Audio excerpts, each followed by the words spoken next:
세미나로 우리에게 불러줄 거야.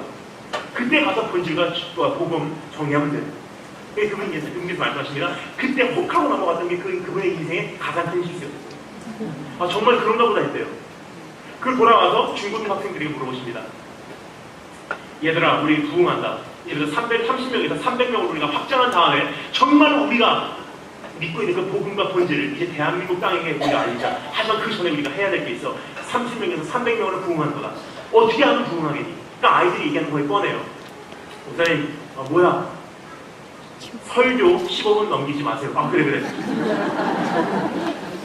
목사님, 뭐니? 목사님, 설교 때 울지 마. 부담스러워요. 그래야 한번 정말 했대요.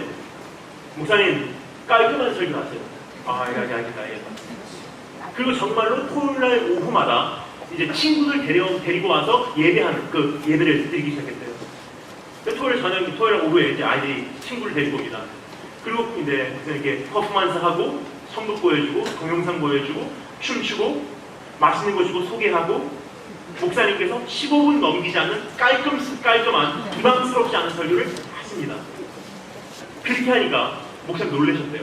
진짜로 부흥이 되더래요. 30명, 60명, 100명, 120명. 야, 그거 정말 되는구나. 근데 어느 날이었습니다. 꽉 그날도 차 있었어요. 다 친구들 데리고 왔어요. 목사님께서 또 깔끔한 설교 하시는데 갑자기 앞에 있는 어느 남자의 눈이요, 보통 눈이 아니에요. 목사님의 말씀을 듣는데 이것은 정말 하나님의 음성을 듣듯이 막 흡수를 하더래요, 말씀을. 야, 저는 괜찮네. 정말 귀하다.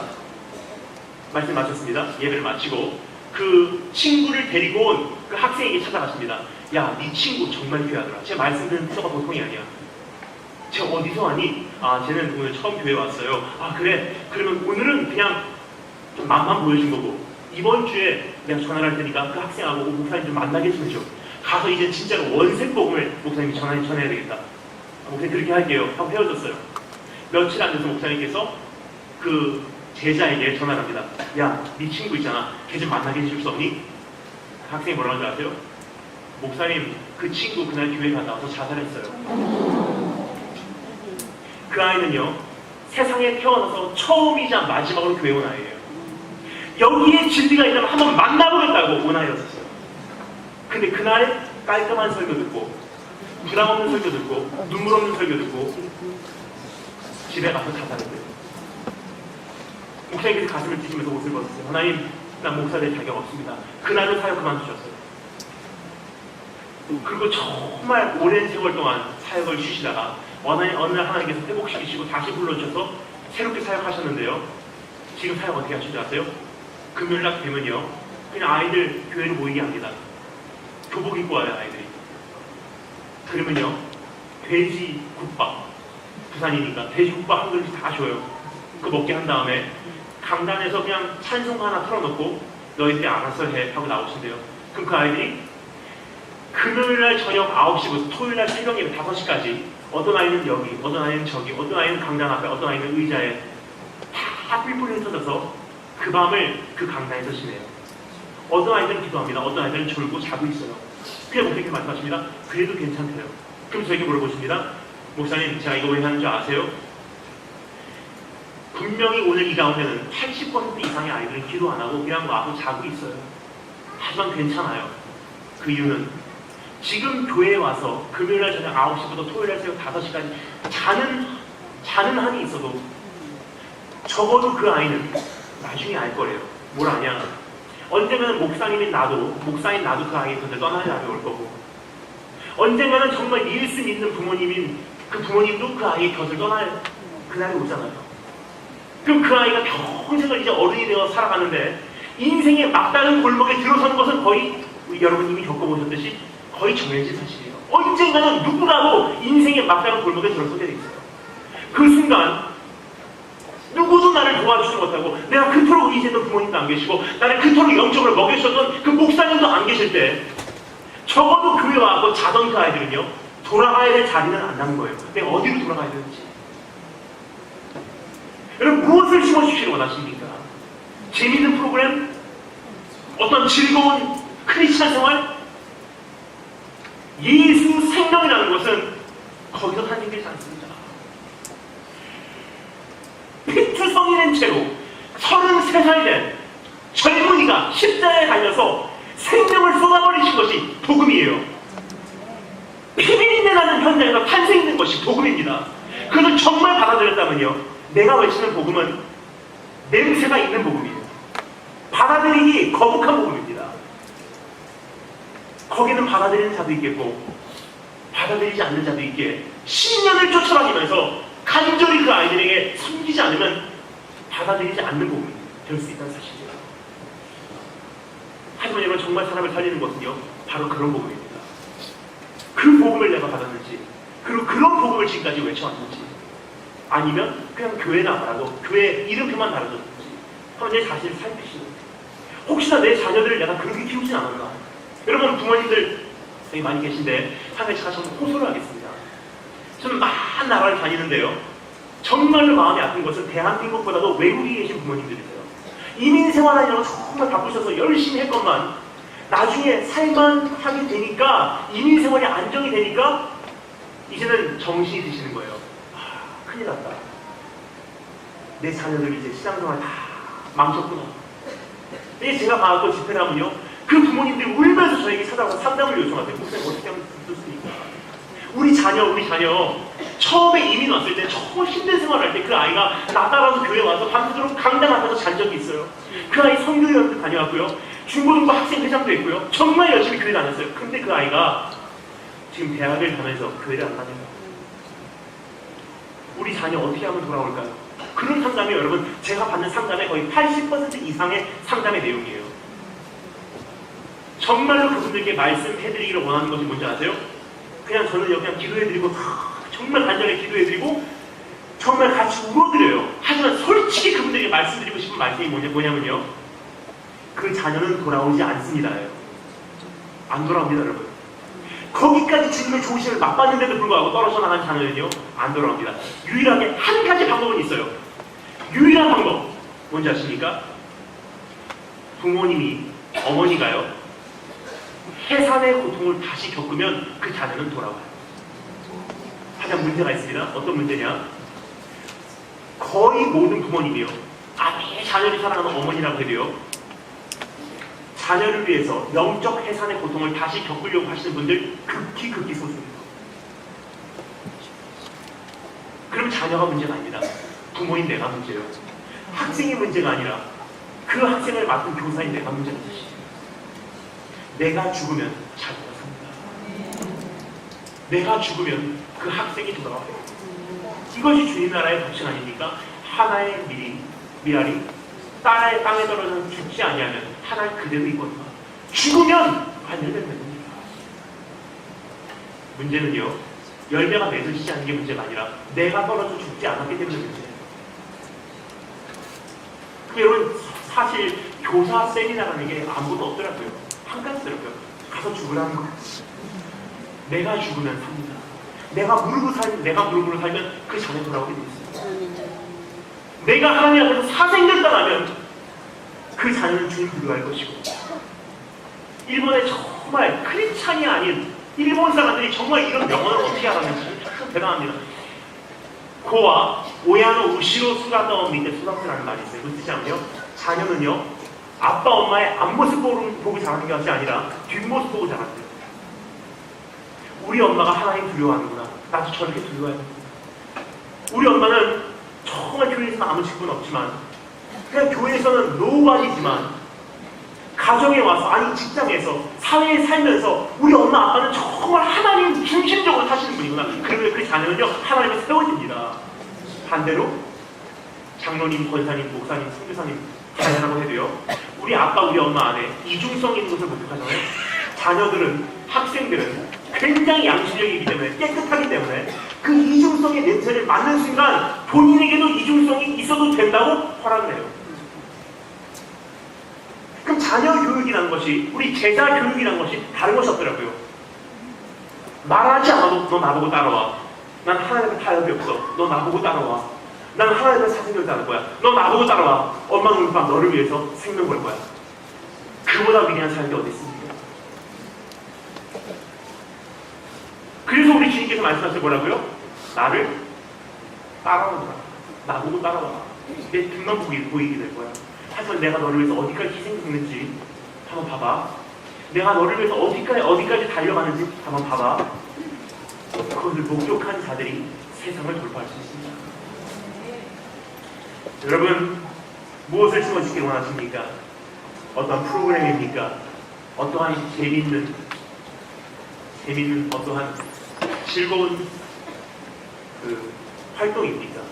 정말 주님께서 원하시는 것은요, 그 활동이 지나가고 더 이상 재미가 없어졌다고 새로운 활동을 가지고 새로운 프로그램을 가지고 오는 것이 주님의 뜻이 아니에요. 정말 주님의 뜻은 무엇이냐?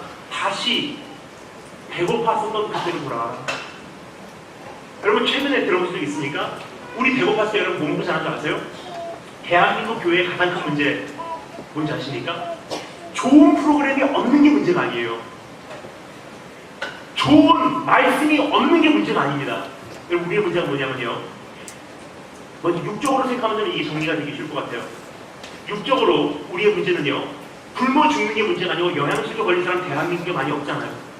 그럼 대한민국의 국민들의 가장 큰 문제는 뭐냐면요, 많이 먹는 게 문제예요. 여러분, 이화여대 비롯해서 신촌에 나가보십시오. 얼마나 다이어트 클리닉이 많은지. 너무나 많이 먹어서 문제지 없어서 문제가 아니에요. 살 빼려고 의도적으로 다이어트 하는 것이 우리 문제입니다.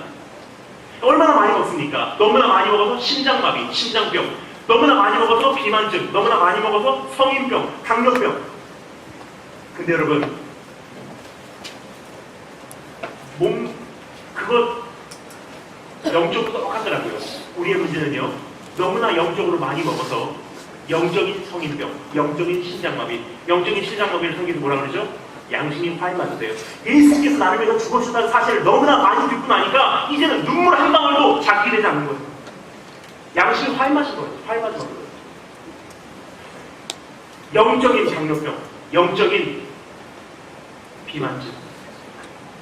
그럼 여러분, 이렇게 성인병 걸리고 비만증 걸리고 심장병 걸린 사람이 고칠 수 있는 방법이 없습니다. 약이 없어요. 여러분, 그런 병에는요, 약이 없습니다. 한 가지가 약이에요. 뭐죠? 웰빙이라는 것이 무엇입니까? 우리가 못 먹었을 때 먹었던 음식으로 돌아가면, 보릿고기로 돌아가면 웰빙이라 그래요. 그걸로 회복이 돼요. 영적으로 똑같습니다. 우리가 정말 지금 죽어가고 있어요. 아무리 먹어도, 좋은 말씀을 먹어도, 좋은 프로그램을 해도 왠지 모르게 갈증이 나요. 왠지 모르게 배고파요. 왠지 모르게 성도의 삶에는 능력이 없어요. 그런데 우리는 어떻게 본질로 돌아가야 될 생각보다도 더 새로운 것을 연구해서 더 앞서야 될 생각을 해요. 그것을 했는데도 불구하고 다시 배고파요. 왜냐면요, 우리 갈 방향은 저기가 아니라 여기이기 때문이에요. 그것은 무엇입니까? 더 많이 먹고, 더 어떻게 먹을까? 더 연구해서 먹고, 더 잘 먹고, 더 고급스러운 걸 먹는 것이 아니라, 그것을 하면 할수록 교회의 병은 심해집니다. 교회의 병을 고칠 수 있는 유일한 방법이 뭔지 아십니까? 배고팠을 때 먹었던 그 음식으로 돌아가는 거예요. 영적으로 우리가 배고팠을 때 어떻게 먹는지 아십니까?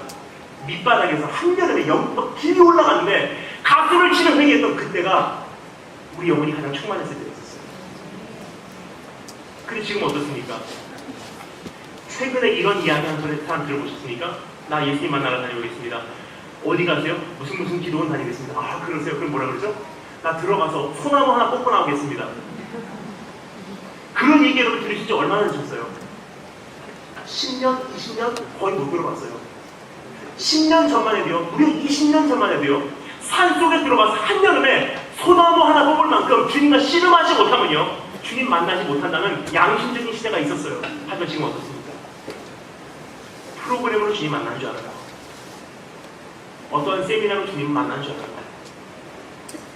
30초 걸리면 찡해서 렌즈에서 돌려서 먹는 것이 익숙해지다 보니 하나님도 그렇게 만난 줄 알아요. 크리스찬도 그렇게 탄생된 줄 알아요. 하지만 크리스찬 어떻게 탄생된 줄 아십니까? 목마른 사슴 시냇물을 찾아 헤매이듯이 나의 영혼 주를 찾기 위해 갈망하이다. 찾고 찾던 끝에 만나버린 하나님, 그 하나님을 통해서 뒤집어지는 것이 크리스찬의 인생입니다. 여러분, 오늘 무엇을 이루시기 원하십니까? 그냥 좋은 크리스찬 삶 사는 것, 그것이 아니라 이제 정말 예수 생명 소유하고 달려가신 축복이 있을 줄을 축원합니다. 다섯 번째가 이상되겠습니다. 완전히 변질됩니다. 처음에 상황 판단 능력을 상실하고요. 두 번째, 혼란이 시작되고 목마름이 시작되고 비본질에 집중하고 이제는 생명 걸기 시작하고, 마지막 다섯 번째, 완전히 변질되기 시작합니다. 뭐냐면요, 예수께서 여기서 뭐라 그러죠? 사두개인들과 바리새인의 누룩을 주의하래요. 왜 누룩이라는 비유를 썼냐면요, 여러분 빵을 굽기 전에 그 반죽을 보잖아요. 그 반죽을 보면 거기다 이제 누룩을 넣어요. 이스트, 그죠? 베이킹 파우더를 넣으면요, 그 빵 반죽 안에 그 누룩이 있는지 알까요, 모를까요?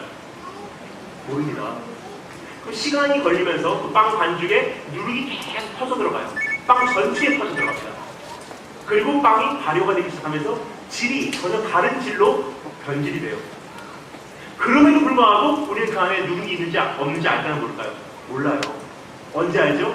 그 안에 누룩이 있었다는 그 사실을 언제 알게 되죠?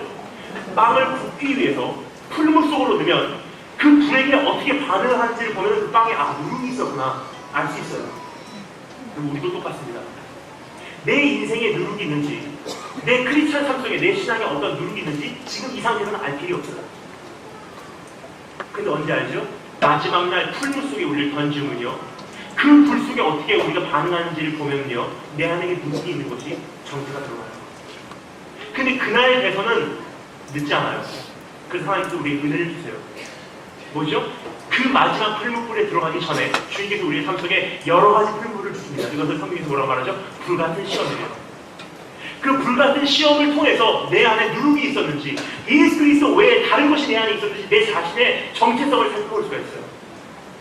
예를 들어서 우리 청소년들 이렇게 만나잖아요. 굉장히 많이 저에게 와요. 특별히 앞에서 막 기뻐 뛰며 찬양하는 아이들이나 막 교회에 어떤 회장하고 뭐 이렇게 선주 단기 성교에 갔다 온 아이들, 굉장히 열정적인 아이들이 있어요. 참 귀합니다. 근데 그 와중에 어떤 그런 아이들 중에 어떤 아이들은요, 저희 찾아와서 이렇게 얘기합니다. 목사님, 제가 CCM 가수가 되기를 원합니다. 정말 하나님을 섬기기를 원해서 CCM 가수가 되기를 원합니다. 참 귀한데요. 문제는요, 항상 제가 이게 도전을 합니다. 너 만약에 성대 수술하면 너 뭐 할래? 찬양 못하게 되면 여러분 뭐 할래? 정말 주님을 사랑한다고 찬양을 했건만 성대 수술 하나 있다고 찬양을 못하게 되면요, 그래서 주님을 떠나가고 더 이상 사역을 중단하고 증인으로서의 삶을 살아가지 않는다는 것은요, 처음부터 하나님의 관심이 있는 것이 아니라 내가 무대 위에 서는 것이 관심이 있었다는 사실이에요. 너무나 많은 설교자들도 똑같습니다. 내가 설교하는 것 참 좋아요. 하지만 내가 정말 설교가 정말 주님을 사랑해서 주님의 마음을 호소하는 것이 좋아서 설교를 하는지, 아니면 사람들이 은혜 받고 설교 한마디 하면 아멘, 그리고 내 설교에 따라서 막 눈물을 흘리고 은혜 받고 받아받는 것이, 그것을 보면서 그래도 내 인생 성공했어, 내 인생 성공적으로 살고 있어, 내 자신을 구원하기 위해서 설교를 하는지는요, 설교 한번 망치기 전까지는 내 정체를 알 수 있는 길이 없다는 사실이에요. 정말로 하나님을 사랑해서 사랑하는지, 아니면 내 사업을 축복해 주시는 하나님을 사랑하는지는요, 사업이 풀무불 속으로 들어가서 불같은 시험을 겪고 사업이 무너져 내리기 전까지는요, 내가 왜 주님을 사랑하는지, 내 안에 누룩이 있는지 없는지를 점검할 수 있는 기회가 많이 없다는 사실입니다. 그래서 주님께서 말씀하십니다. 누룩을 주의하라. 그래서 유대인들은 어때요? 매년 1년에 한 번씩 무교절이라고 했어요. 뭐죠? 집안에 있는 모든 누룩을요, 의도적으로 제거를 합니다. 안 해보겠습니다. 이번에 설교 안 해보겠습니다. 이번에 찬양 인도 안 해보겠습니다. 그러면서도 불구하고 내가 똑같은 열정으로 예배를 드리게 되지, 내 자신 한번 점검해보겠습니다. 내가 한번 안 섬겨보겠습니다. 장로 자리 내려놔보겠습니다. 그럼에도 불구하고 내가 열정적으로 새벽 기도하고 열정적으로 하나님을 섬긴다고 하고 있는지, 그걸 해보기 전에는요, 내 안에 정말 주님이 있어서 이 신앙생활을 하는지, 아니면 어떠한 직분 때문에 하는지, 아니면 다른 만족감 때문에 하는지 내 자신을 살펴볼 수 있는 기회가 없다는 사실입니다. 여러분, 본질이 잘못되면 이 모든 것이 이런 시간 관계상 살펴볼 수 없습니다. 하지만 적어도 5가지만 살펴봤습니다.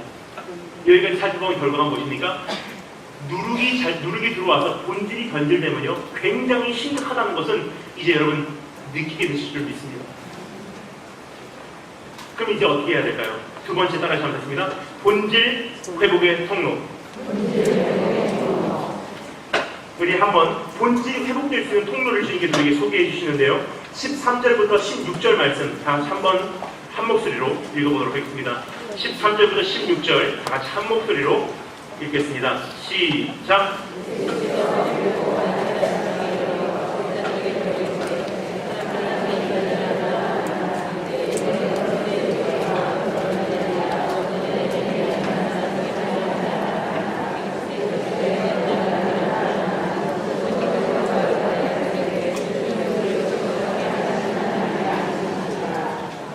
아멘.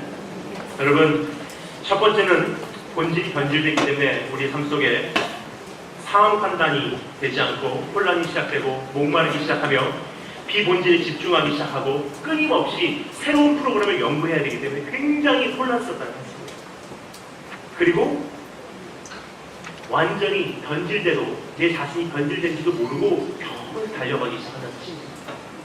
한 가지 오해하시면 안 되기 때문에 제가 말씀드리도록 하겠습니다. 프로그램과 어떠한 그 활동이요 잘못됐다는 것은 아니에요. 하지만 조금 전에 말씀드렸죠. 원자재를 가지고 있으면서 그것을 계속 상품화하냐, 아니면 상품만 가지고 이것으로 승부할 수 있다고 생각하는 것, 굉장히 위험합니다. 본질을 위한 비본질이냐, 아니면 비본질만 가지고 이것으로 다라고 생각하고 달려가면 엄청난 차이예요. 한번 내 자체 살펴보시기 바랍니다. 본질만 있으면요, 내 안에 정말 원자재만 있으면요, 모든 것이 나에게는 가합니다. 그때부터 나에게 능력 주신 자 안에서 지혜 주시는 대로, 인도하시는 대로 마음껏 활용하시면 됩니다. 자, 그런데 두 번째, 어떻게 회복되냐? 주님께서 말씀하십니다. 사람들이 나에 대해서 뭐라 그러냐 물으세요.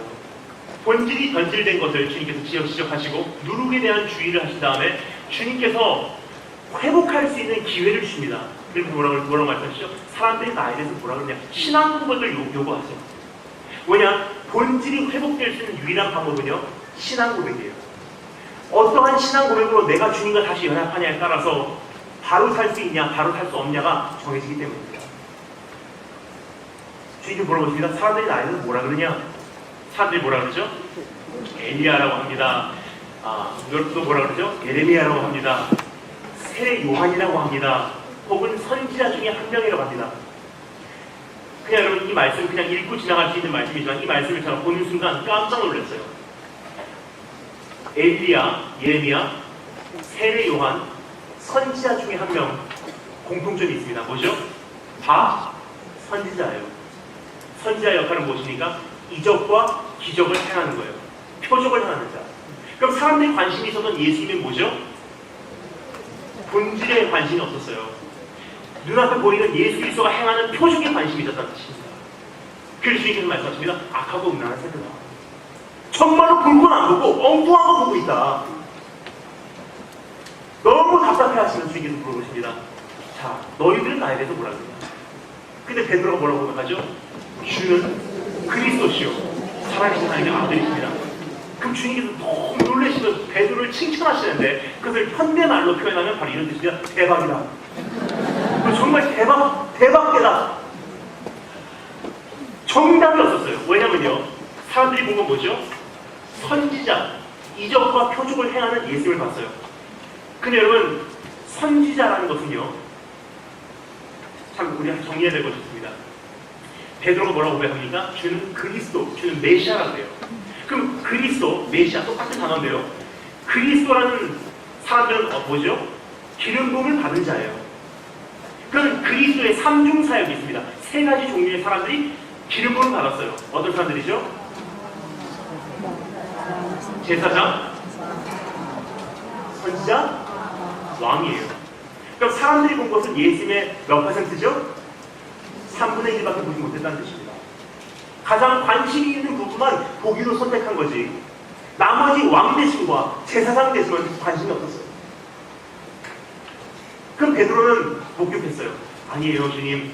사람들은 선지자라고 하지만 주님은 아니에요. 주님은 전체이십니다. 주님은 메시아입니다. 주님은 선지자시오. 주님은 제사장이시오. 주님은 왕이십니다. 그거 위였어요. 주님이 뭐라고 말씀하시니까 대박이다 너. 여러분 베드로가 그 고백을 할 수밖에 없었어요. 왜 그렇습니까? 여러분 선지자하고 왕하고 제사장은요, 이 삼중 사역은 언제나 충돌하는 사역이었어요. 기억하십니까? 구약에서부터 계속 보면요, 왕은 선지자를 죽이고 선지자는 왕을 탓하고 제사장들은 끝까지 자기 기득권 빼앗기지 않으려고 몸부림치고 왕과 제사장과 선지자가요 마치 고양이와 개가 싸움하듯이 계속 갈등해 왔어요. 근데 어느 날이었습니다. 주님 자신께서 인정하신 가장 위대한 선지자 누구죠? 세례 요한이요. 요단강에 세례를 주고 있습니다. 근데 왕으로 오신 그분께서 요단강으로 들어가시더니 내가 오늘 이렇게 세례를 받으러 왔다. 세례 요한이 놀라면서 그럴 수 없습니다. 난 감당치 못합니다. 주님 그걸로 말씀하시니까 모든 것이 온전케 되기 위해서 내가 너에게 세례를 받아야 되겠다. 세례 요한이 이해를 했어요. 세례를 줍니다. 그리고 놀라운 현상이 일어납니다. 그때부터는 두 번 다시 성경에서 선지자라는 단어가 등장하지 않습니다.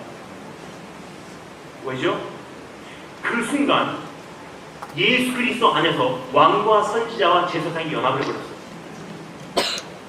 예수님은 전체예요. 예수님이 다란 뜻입니다. 예수님이 내 안에 본질이라는 뜻이에요. 그 고백이 제대로 되면요, 본질이 내 안에서 회복될 것이고 이제는 정말로 내가 살아갈 수 있는 능력이 내 안에서 생길 수 있다는 뜻입니다. 그래서 여러분, 온전한 신앙 고백이 도대체 무엇인지 우리가 짧게 세 가지만 나눠서 살펴보도록 하겠습니다. 첫 번째, 따라서 하겠습니다. 전체적인 신앙 고백.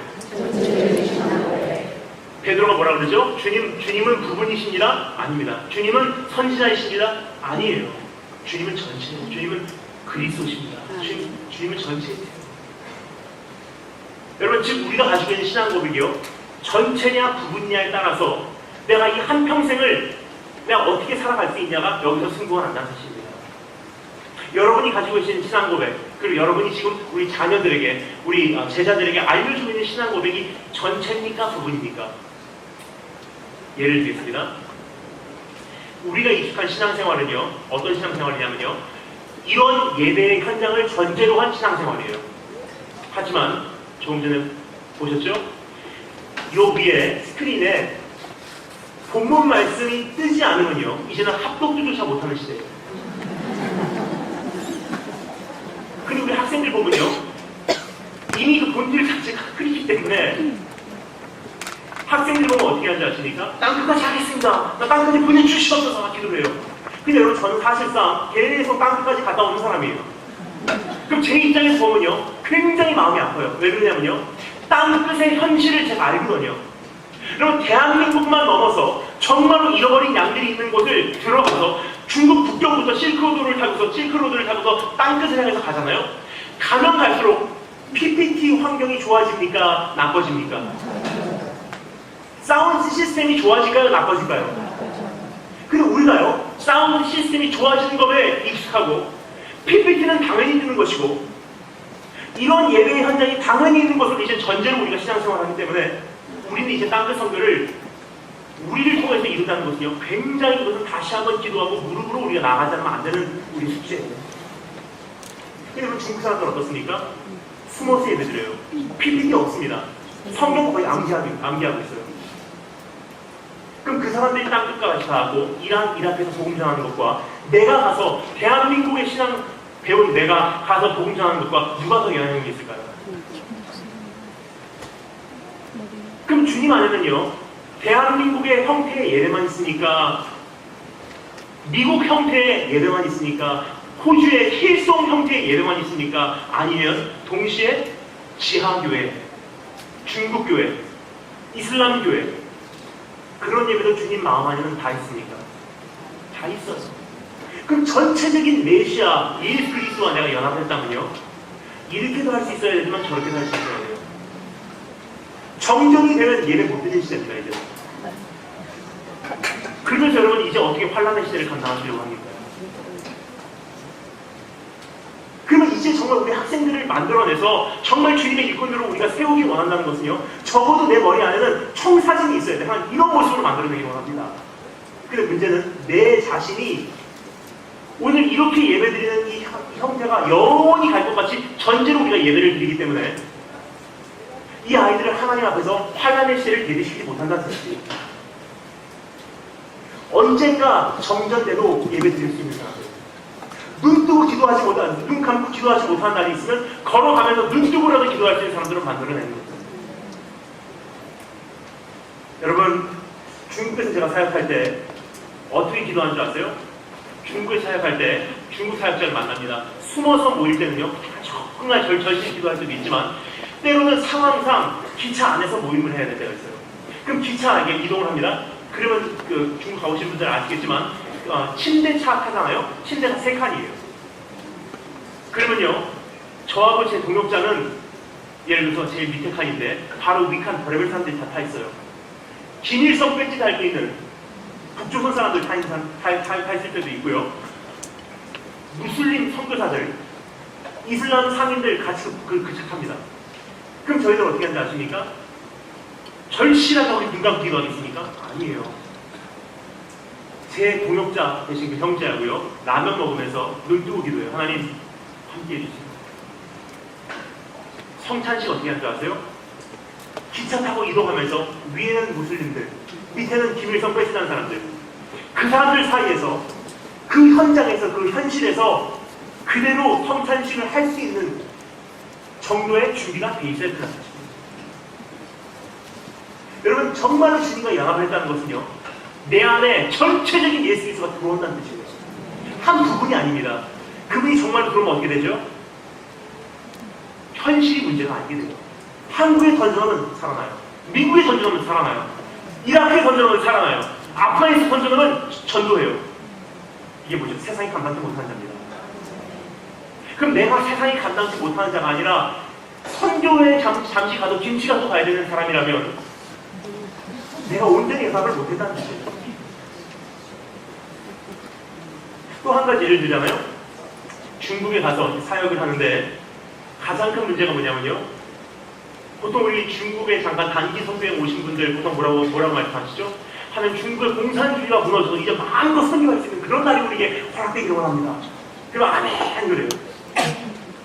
근데 여러분, 중국의 공산당을 하나님께서 지금 어떻게도 못하게 하나님께서 그냥 할 수 없이 지금 이렇게 하시는 걸까요? 아니면 하나님께서 무한하신 죄로 판단해 보실 때, 주님의 무한하신 사랑으로 판단해 보실 때 중국의 공산당을 허용하신 걸까요?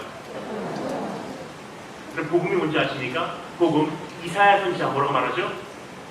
복음 들고서 산을 넘는 자들의 발길 아름답다. 뭐냐? 그들이 외치는 복음의 내용은 무엇입니까? 주 통치하시네요. 주 다스리시네요. 그럼 진짜 복음의 본질은요, 주님 통치하시고 있다는 뜻이에요. 그렇다면요, 중국이라는 나라가 공산주의라는 것은 사탄의 세력이 강해서일까요? 아니면 하나님께서 실수하신 걸까요? 아니면 중국의 공산당이 너무나 강해서 복음을 지금 가로막고 있는 사탄의 개교일까요? 아니면 하나님께서 열방을 통치하시고 악인도 그 쓰이는 밖에 지음을 지으신 하나님께서 허용하신 걸까요? 허용하신 거예요. 그럼 질문을 하겠습니다. 왜 허용하셨을까요? 중국이 만약에 공산당이 아니면요, 큰일 납니다. 왜냐면요, 중국의 공산주의가 오늘 무너져요. 하나님 제발 좀 공산주의 좀 무너뜨려 주셔서 내가 알고 있는 예배를 이제 마음껏 중국에서 할 수 있도록, 내가 알고 있는 전도 방법을 중국에서 마음껏 할 수 있도록 중국의 공산주의가 무너지기를 원합니다 하면 하나님께서 그래 네 기도 들어주마 오냐? 만약에 해서 중국의 공산주의가 오늘 당장에 무너지잖아요? 어떤 일이 일어날까요? 첫 번째, 지금은 중국은요, 공산주의 하나로 북경부터 서쪽 끝 우르무치 카슈가르 락사까지 모든 소수민족의 인권이 없어져 버렸기 때문에 국경선이 없어져 버렸습니다. 그럼 북경부터 중국의 가장 서부까지는요, 복음의 왕래가 굉장히 빠르다는 뜻이에요. 근데 만약에 공산주의가 무너지면 어떻게 되죠? 소수민족의 인권이 인정이 돼요. 그럼 어떻게 되죠? 독립시켜달래요. 그럼 국경선이 생겨요. 그럼 수십 개의 국경선을 가면서 피자 매번 발급받지 않으면요, 그 지역에 복음을 전하러 선교사들이 못 들어가면 복음의 언어가 빨라질까요? 늦어질까요? 늦어집니다. 만약 우리 기도를 응답해 주시고 중국의 공산주의가 무너져야 되면 어떻게 되죠? 그러면요, 중국의 모든 소수민족의 인권이 인정되기 때문에 중국의 모든 소수민족 언어가 인정이 돼요. 그럼 어떻게 되죠? 수백 개의 언어를 다시 배우지 않으면 중국의 복음 못 전한다는 뜻이에요. 하지만 지금 어떻습니까? 중국 공산주의 안에서 만다린 하나로 중국의 언어 통합이 이루어졌어요. 바벨탑 사건을 거꾸로 해놨어요. 지금 기가 막힌 일이 일어났어요. 아직도 그 스님밖에 하나님께 쓰셨어요. 그럼 어떻게 되죠? 선교사들이 만다린 하나만 배우면요, 소수민족에게 다 복음 전할 수 있는 능력이 내 안에 이미 있다는 뜻입니다. 중국 공산주의가 무너지면 어떻게 되죠? 공산주의 안에서 하나님께서 무신론주의로 만들어 놓으시고 지하교회 사역을 일으켜서 1억 4천만 명이라는 크리스천을 중국에 허락하셨어요. 근데 만약에 중국 공산주의가 무너지면 중국에는 모든 소수민족이 인권이 인정되기 때문에 어떻게 해요? 그들의 모든 토속 종교가 다시 살아나요. 그럼 이제까지 잠들어 있었던 잡종들, 잡신들이요, 다 잠에서 깨어납니다. 또 한 가지만 예를 들겠습니다. 중국의 공산주의가 무너지면 어떻게 되죠? 서쪽에서 급속도로 들어오는 이슬람 세력을 막아줄 만한 방파제 역할을 하는 나라가 없어져요. 그럼 대한민국 이슬람 되는 것은요, 이슬람화 되는 것은요, 순식간에 이루어지면 됩니다.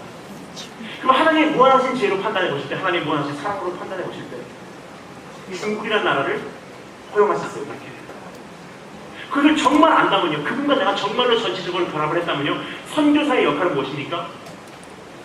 하나님 이 환경 왜 이렇게 만드셨으니까 제발 좀 무너뜨려 주셔서 내가 원하는 예배, 내가 아는 선교 방법, 내가 아는 전도 방법을 중국에서 해야 되는데 정말 힘들어요. 하나님 중국의 현실을 바꿔주시고 중국의 이 환경을 바꿔주세요라는 기도를 해야 되겠습니까? 아니면 하나님을 알고 그분과 결합하였으니 주님 안에는 한국도 있고 중국도 있으니 중국은 중국에 맞게 그냥 조용히 선교하고 숨어서 전도하고 두세 사람만 모여서 예배드리고 이게 하나님의 뜻일까요? 어떤 하나님의 뜻일까요? 후자예요. 중국이라는 나라를 중국에 계신 하나님 앞에 굴복해서 중국은 중국에 맞게 선교하면 됩니다. 숨어서 전도하고 눈 뜨고 기도하고 정말 중국의 부작용이 없게 조용히 선교해요. 열심히 하나님의 뜻에 굴복해서 중국은 중국에 맞게 선교를 하니까 한 가지 놀라운 현실이 일어납니다. 나도 모르는 사이에 이란, 아프가니스탄, 이라크까지도 갈 수 있는 준비가 내 안에 다 돼 있어요. 복음의 확장이에요. 근데 만약에 내가 전체적인 예수 그리스도의 결합을 하지 않았기 때문에 대한민국 형태의 예배가 이것이 다라고 생각한다면요, 중국에 갈 수 있을까요? 없을까요? 못 갑니다. 이라크 갈 수 있을까요? 못 갈까요? 못 갑니다. 그럼 하나님의 나라를 제안한 것은요, 공산주의도 아니고 이슬람도 아니에요. 바뀌지 못하는 내 문제가 가장 크다는 사실이에요. 여러분, 오늘 전체적인 예수 그리스도와 결합을 하면요, 내 안에 온전한 본질이 회복이 됩니다. 다시 한번 그 자리에 나오신 축복 있으실 여러분 축원합니다. 두 번째 단을 감사하겠습니다. 순전한 신앙 고백. 첫 번째는 전체적인 신앙 고백, 두 번째는 순전한 신앙 고백입니다. 순전한 신앙 고백이라는 것은 어떠한 이물질이 끼지 않은, 색안경을 끼지 않은 신앙 고백이에요. 희석되지 않은 신앙 고백입니다. 지금 이 시대에 사단이 가장 자주 사용하는 도구가 뭐냐면요, 세상의 유혹과 미혹과 어떠한 세상의 잡음들을 많이 우리 삶 속에 개입시켜서 우리의 신앙을 희석을 시켜요. 여러분, 삼손이 드릴라 무릎에 누웠을 때 삼손의 힘이 어떻게 됐죠? 희석이 되어버렸어요. 능력을 발휘할 수 없게 된다는 뜻이에요. 머리를 잘랐을 때, 그렇죠? 드릴라라는 그 이름의 뜻이 뭔지 아십니까? 히브리어로 희석시킨다는 뜻이에요. 무기력화시킨다는 뜻이에요. 사단은 우리의 본질을 희석을 시켜요. 이것도 좋잖아, 이것도 좋잖아, 예수만이 아니야, 예수만 믿는다고 하지만 이것도 더 귀해, 이것도 귀해, 다 함께 해보죠. 나도 모르는 사이에 내 신앙이 희석돼버리는 거예요. 그럼 어떻게 돼요? 순전한 신앙이 아니라, 타협이 없는 신앙이 아니라 나도 모르는 사이 이중, 삼중성 있는 신앙생활이 된다는 뜻이에요. 세상도 중요하고 주님도 중요합니다. 여러분, 저는 한 가지 말씀드리겠습니다. 진짜로 자녀들이 기다리는 것은 뭔지 아십니까? 진짜로 학생들이 보기를 원하는 것은 뭔지 아십니까? 정말로 젊은 목사가 보기를 원하는 것은 뭔지 아십니까? 젊은 목사가 보기를 원하는 것은요, 정말 세상이 무지하다 그러고 사역적인 면에서는 무지하다는 소리 들어도요, 하나님 앞에서 정말 일편단심으로 생명 건 그 선배님들을 보기를 원합니다. 성도님들도 그렇잖아요. 그런 목사님 정말 보기를 원하는 것이 이제 우리 성도님들의 소망이에요. 그런 목사님 한번 보고 싶다. 설교 못해도 사역 못해도 정말 순수하게 끝까지 그 길을 나 대신 가주시는 그 목사님 내가 한번 보기를 원한다. 그것이 성도님들의 고백이요, 논크리스찬들의 고백이요, 세상이 기다리는 사람들입니다. 어린아이들 똑같습니다. 희석되지 않는 믿음, 정말 끝까지 타협하지 않는 그런 엄마 아빠 보고 싶다. 그런 선생님 보고 싶다. 그보다 더 큰 사역은 없습니다. 순전한 신앙 고백으로 이 다시 한번 잃어버린 본질을 회복시키는 그런 축복이 있기를 주님을 축원합니다. 세 번째 따라 적어주셨습니다. 나의 신앙 고백. 전체적인 신앙 고백, 순전한 신앙 고백. 마지막 세 번째 나의 신앙 고백입니다.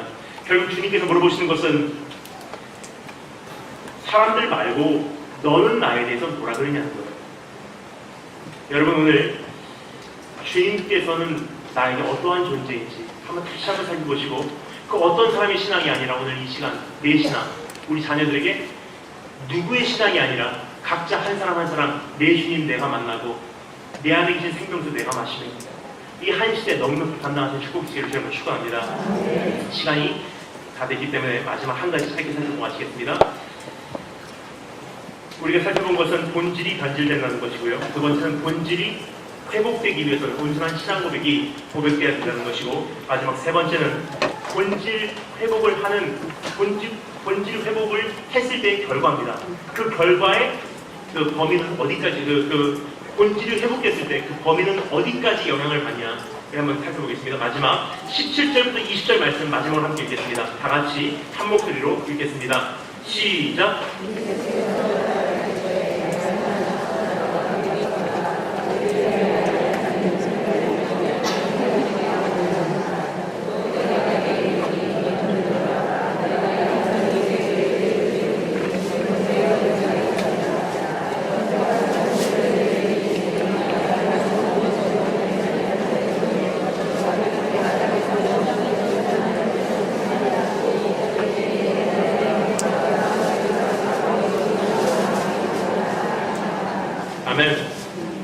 본질이 변질되기 때문에 여러 가지 현상이 일어납니다. 근데 그 본질이 회복되기 위해서는 신앙 고백을 요구하세요. 하지만 그 신앙 고백이 오늘 회복되고 본질이 회복되면 어떻게 되냐면요, 주님께서 우리에게 어디에요? 음부의 권세가 너를 이기지 못합니다. 근데 여러분 이거 번역이 잘못됐습니다. 음부의 권세가 이기지 못하리라고 했는데요, 정확한 번역은 오히려 어떻게 보면 일본어 성경이 번역을 잘해놓은 것 같아요. 일본어 성경이 이렇게 되어 있습니다. 하데스노 뭔가 아나타니와 카테나이. 하데스의 음부의 문이 너를 이기지 못한대요. 정확한 번역은 문입니다. 근데 더 정확하게 번역을 하자면 바로 이런 뜻이에요. 음부의 문을 되찾았다. 문이라는 것은 고대 시대에 무엇을 표현하냐면 영역이에요. 잃어버린 영역을 되찾았다는 뜻이에요. 신앙 고백 하나만 제대로 되고 나니까 잃어버렸던 영역이 열렸다는 뜻입니다. 주님께서 말씀하십니다. 그래서 내가 너에게 열쇠를 주겠다. 그 열쇠로 땅에서 매이면 하늘에서 매일 것이고 땅에서 풀리면 하늘에서 풀릴 것이다. 그래서 저는 어렸을 때 이 말씀을 잘못 이해해서요, 이렇게 기도해요. 하나님 제발 좀 하늘에서 열어주세요. 하늘에서 풀어주세요. 그 이 말씀을 가만히 보잖아요. 거꾸로예요. 하늘에서 풀리면 땅에서 풀리고 하늘에서 매이면 땅에서 매이고 아니에요. 뭐라고 되어있죠? 땅에서 매이면 하늘에서 매이고 땅에서 풀리면 하늘에서 풀린대요. 즉 하늘에서 다 열려있다는 뜻입니다. 근데 내가 살면서 계속 저항을 당하고 계속 이 한계를 경험하고 굉장히 많은 장애물을 경험할 수밖에 없는 것은요, 여기서 복음 전하셔서 여기서 못하겠습니다. 이 환경에서 믿음 생활을 할 만한데 이 환경에서 못하겠습니다. 근데 우리 문제뿐만이 아니라 우리 자녀들도, 우리 학생들도 이 환경에서 믿음 생활을 할 만한데 저 환경은 믿음 생활이 힘듭니다. 만약에 하나님께서 마지막 시대 환경을 안 바꾸시고 학교가 그대로 있고 대한민국 사회가 점점 악해지면 여러분 이 안에 믿음을 칠 사람이 있겠습니까? 진짜 복음은요, 환경이 악화된다 할지라도 세상이 우리를 다 우겨싼다 할지라도 진짜 믿음 뭔지 아십니까? 땅에서 풀어버리는 거예요. 뭐죠? 하늘에서 일이 풀려있기 때문에. 이것 때문에 못합니다가 없어요, 여러분. 크리스찬은 뭐라고요? 시간과 공간을 초월한 그분과 연합한 사람들이에요. 즉 내가 땅에서 묶어놨기 때문에 하늘에서 묶여있는 것이고, 내가 풀리면은 오늘 다 풀린대요. 그럼 내가 푸는 것은 무엇입니까? 온전한 신앙 고백이에요. 주님, 이제까지는 이렇게밖에 예배 못 드리는 줄 알았어요. 하지만 이제는 주님 안에는 이렇게도 예배 드릴 수 있고 저렇게도 예배 드릴 수 있습니다. 그러면 학교에서 이렇게 예배 못 드리면 저렇게 예배 드리겠습니다. 하나님 이렇게만 섬길 수 있는 줄 알았어요. 하지만 주님 안에는 이렇게도 섬길 수 있습니다. 그렇다면 이렇게 못생기면 이렇게 성공했습니다. 하나님, 주님 안에는요, 핍박도 있고 평안도 있어요. 이제까지 평안을 추구했습니다. 하지만 주님께서 핍박을 허용하시면 핍박 시에는 내가 어떻게 믿음을 지켜갈지 학교에서, 가정에서 그것을 살아내게 하시고, 부르신 그곳이 가정이라면 가정, 학교라면 학교, 직장이라면 직장이라는 현장 속에서 하나님 나를 거기다 두신 하나님께 굴복해서 충실히 한 사람의 예배자로 그 자리에서 살아내게 하시사. 그 자리가 주님 나라 되게 소원합니다. 뭐죠? 세상을 초월해버렸습니다. 땅에서 풀어버렸습니다. 그럼 주님 나라에서 풀립니다.